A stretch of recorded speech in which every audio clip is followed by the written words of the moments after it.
بسم اللہ الرحمن الرحیم۔ ہم بخاری کی ایک طویل روایت کا مطالعہ کرتے رہے ہیں جس کا رقم 6986 ہے۔ یہ پورا باب نبی صلی اللہ علیہ وسلم کے رویا کا باب ہے، یعنی آپ کو جو رویا مختلف وقتوں میں دکھائے گئے۔ میں یہ عرض کر چکا ہوں کہ یہ رویا پیغمبر کے رویا ہیں، اللہ تعالیٰ کی طرف سے دکھائے گئے ہیں۔ ان میں جو کچھ بتایا جاتا ہے حقیقی ہوتا ہے، لیکن ان میں بھی تینوں چیزیں ہوتی ہیں، یعنی بالکل کوئی حقیقت جیسے کہ وہ دنیا میں ہے دکھا دی جائے، اس میں حقیقت اور تمثیل کو ملا دیا جائے اور رویا سراسر تمثیل بن جائے۔ یہ سب چیزیں پیغمبروں کے رویا میں بھی ہیں۔ سیدنا یوسف کو جو رویا دکھایا گیا وہ سراسر تمثیل تھا، بادشاہ کو جو رویا دکھایا گیا جس کی انہوں نے تعبیر کی وہ بھی سراسر تمثیل تھا۔ بعض جگہوں پر حقیقت اور تمثیل دونوں کو ملا دیا جاتا ہے۔ یہ رویا جس کا ہم نے مطالعہ کیا ہے یہ وہی رویا ہے جس کو اسراء و معراج سے تعبیر کیا جاتا ہے۔ اس کی تفصیلات ہم پڑھ چکے ہیں، یہ بالکل خاتمے کو اب روایت پہنچ رہی ہے۔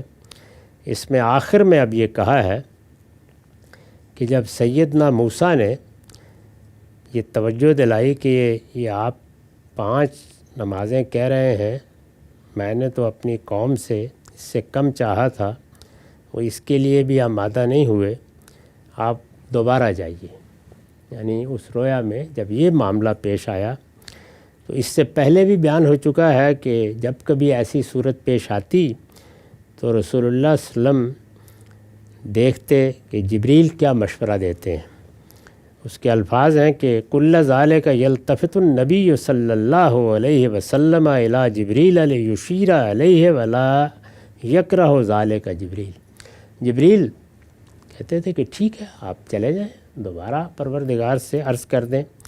تو یہاں پر بھی جبریل ہی کی طرف رسول اللہ نے دیکھا، اور پھر کیا ہوا؟ پھر جب آپ نے چاہا تو فرفعوا عند الخامسہ فقال یا ربی ان امتی ضعفاء اجسادهم وقلوبهم واسماعهم وابصارهم وابدانهم فخفف عنا۔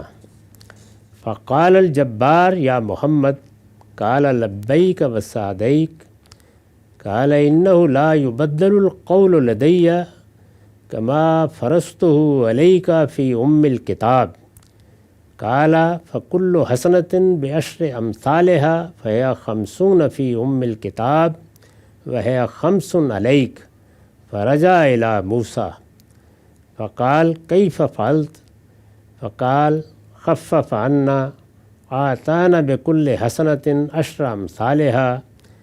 قال موسى قد بالله راودت بني إسرائيل على أدنى من ذلك فتركوه ارجع إلى ربك وليخفف عنك عذرا۔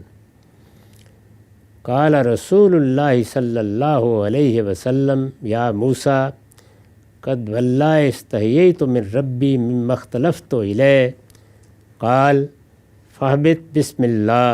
قال واستيقظ وهو في مسجد الحرام۔ اس روایت کا یہ آخری حصہ ہے۔ اس حصے میں جس طرح کہ پہلے عرض ہو چکا کہ 5 نمازیں رہ گئی تھیں اور موسیٰ علیہ السلام نے پھر بھی روکا تھا، وہ حصہ اب آخری حصہ میں نے پڑھا ہے۔ ترجمہ یہ ہے کہ ہر موقع پر نبی صلی اللہ علیہ وسلم جبریل کی طرف دیکھتے تھے تاکہ ان کی رائے معلوم ہو، اور جبریل اس پر کوئی ناپسندیدگی ظاہر نہیں کرتے تھے۔ چنانچہ وہ 5ویں مرتبہ آپ کو لے گئے، جب آپ نے چاہا تو لے گئے۔ آپ نے درخواست کی کہ پروردگار میری امت کے لوگ قلب و بدن اور سماعت و بصارت میں کمزور ہیں، اس لیے آپ سے مزید کمی کی درخواست ہے۔ اللہ تعالیٰ نے فرمایا ہے محمد، رسول اللہ نے کہا لبیک،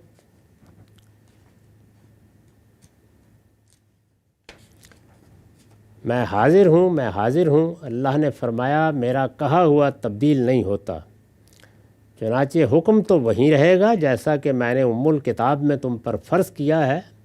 آپ کی امت کے لیے البتہ تخفیف کی صورت یہ ہوگی کہ ان کی ایک نیکی 10 نیکیوں کے برابر ہوگی۔ یعنی 5 نمازیں تو کم نہیں کی جا رہی، اس لیے کہ یہی ہمیشہ سے شریعت میں طے ہے۔ یہ فرما دیا کہ الکتاب میں یہی لکھا ہوا ہے، اس لیے یہ تو 5 ہی رہیں گی، لیکن صلہ ان کا بہت بڑھا دیا ہے۔ اب نیکی کرو گے تو 10 نیکیوں کے برابر، ایک نماز پڑھو گے تو 10 نمازوں کے برابر اللہ تعالیٰ اس کا اجر دے گا۔ تو اس طرح 5 نمازوں کا اجر وہی 50 نمازوں کا اجر ہی رہے گا، یہ اللہ تعالیٰ نے بتایا۔ چنانچہ الکتاب میں یہ نمازیں 50 ہی رہیں گی، مگر آپ کے لیے ان کی تعداد 5 ہوگی۔ یہ حکم لے کر آپ واپس موسیٰ علیہ السلام کے پاس پہنچے۔ انہوں نے پوچھا کہ آپ کے ساتھ کیا معاملہ ہوا؟ آپ نے جواب دیا کہ اللہ نے نمازوں میں اس طرح تخفیف کی ہے کہ ایک نیکی کو 10 نیکیوں کے برابر کر دیا ہے۔ اس پر حضرت موسیٰ علیہ السلام نے وہی بات دہرائی اور کہا، بخدا میں نے اپنی قوم بنی اسرائیل سے اس سے بھی کم کا تقاضا کیا تھا، مگر انہوں نے کمزوری دکھائی اور اس فریضے کو چھوڑ دیا۔ آپ ایک بار پھر جائیے تاکہ اللہ اس میں مزید کمی کر دے۔ رسول اللہ صلی اللہ علیہ وسلم نے فرمایا، موسیٰ بخدا میں اس معاملے میں جتنی بار اللہ کے پاس جا چکا ہوں، مجھے اب اپنے رب سے شرم آتی ہے۔ اس پر موسیٰ علیہ السلام نے کہا کہ اچھا، تو پھر اب اللہ کا نام لے کر نیچے اتر جائیے۔ آپ ادھر نہیں جاتے تو پھر واپسی۔ انس رضی اللہ عنہ بیان کرتے ہیں کہ آپ جاگے بیدار ہوئے تو مسجد حرام میں تھے۔ تو اس سے یہ بات بالکل واضح ہو جاتی ہے کہ یہ واقعہ کس طرح پیش آیا۔ یہ رویا کا واقعہ ہے، اور رویا کے بارے میں اس سے پہلے بھی عرض کر چکا ہوں کہ اس میں جو چیزیں دکھائی جاتی ہیں وہ ممثل کر کے دکھائی جاتی ہیں۔ اس میں یہ جو واقعہ پیش آیا یا اس طرح دکھایا گیا یا اس طرح آپ نیچے آئے یا آپ واپس گئے، یہ در حقیقت اس بات کی تعبیر تھی کہ اللہ کی بندگی کا حق تو یہ ہے کہ آدمی ہر وقت اس کے سامنے سجدہ ریز رہے، لیکن اللہ نے عنایت فرمائی ہے۔ ہمارے ہاں مذہبی اعمال میں سب سے بڑھ کر جس چیز میں کوتاہی ہوتی ہے وہ نماز ہی کا اہتمام ہے۔ خود اللہ تعالیٰ نے فرمایا ہے کہ انہا لکبیرۃ الا علی الخاشعین۔ آدمی کے دل میں اگر خشوع نہ ہو، اللہ کی طرف سچے تعلق کا میلان نہ ہو، تو یہ بڑی بھاری لگتی ہے۔ یہی عام تجربہ بھی ہے اور ہمہ شمہ اس کو محسوس بھی کرتے ہیں۔ اس وجہ سے اللہ تعالیٰ نے خاص طور پر اپنے پیغمبر کے ذریعے سے اس رویا میں یہ تعلیم دی کہ یہ تو میں نے اپنے حق سے بہت کم ذمہ داری تم پر ڈالی ہے۔ میں تمہارا خالق ہوں، میں نے تمہیں بنایا ہے، میں نے فرشتے بنائے ہیں، شب و روز میری تسبیح و تقدیس کرتے ہیں، تم سے بہت تھوڑا مطالبہ کیا گیا ہے۔ تو اس وجہ سے اس کی حقیقت کو سمجھو، اور اب میں نے اس کا اجر بھی بہت غیر معمولی کر دیا ہے۔ اس پر میں نے لکھا ہے کہ اللہ تعالیٰ کی عبادت کا حق انسان پر اصلاً یہی ہے کہ ہر وقت سجدہ ریز رہے۔ اصل میں تو یہی ہونا چاہیے۔ خالق ہے، اگر وہ کہتا کہ ہر وقت میری ہی عبادت کرو اور کوئی کام کرنا ہی نہیں ہے تو پھر یہی کیا جاتا، لیکن پروردگار کی عنایت ہے کہ اس نے اس قدر تخفیف کر دی اور شب و روز میں محض 5 نمازیں فرض کی ہیں۔ نبی صلی اللہ علیہ وسلم کو یہ حقیقت جس طرح ممثل کر کے رویا میں دکھائی گئی، ممثل کر کے، یہ اس کا بیان ہے۔ اس کو بیان واقعہ کے بجائے اسی حقیقت کے لحاظ سے دیکھنا اور سمجھنا چاہیے، ورنہ نمازیں اس رات فرض نہیں ہوئیں، نمازیں تو آدم علیہ السلام کے وقت سے فرض ہیں۔ وآخر دعوانا الحمدللہ رب العالمین۔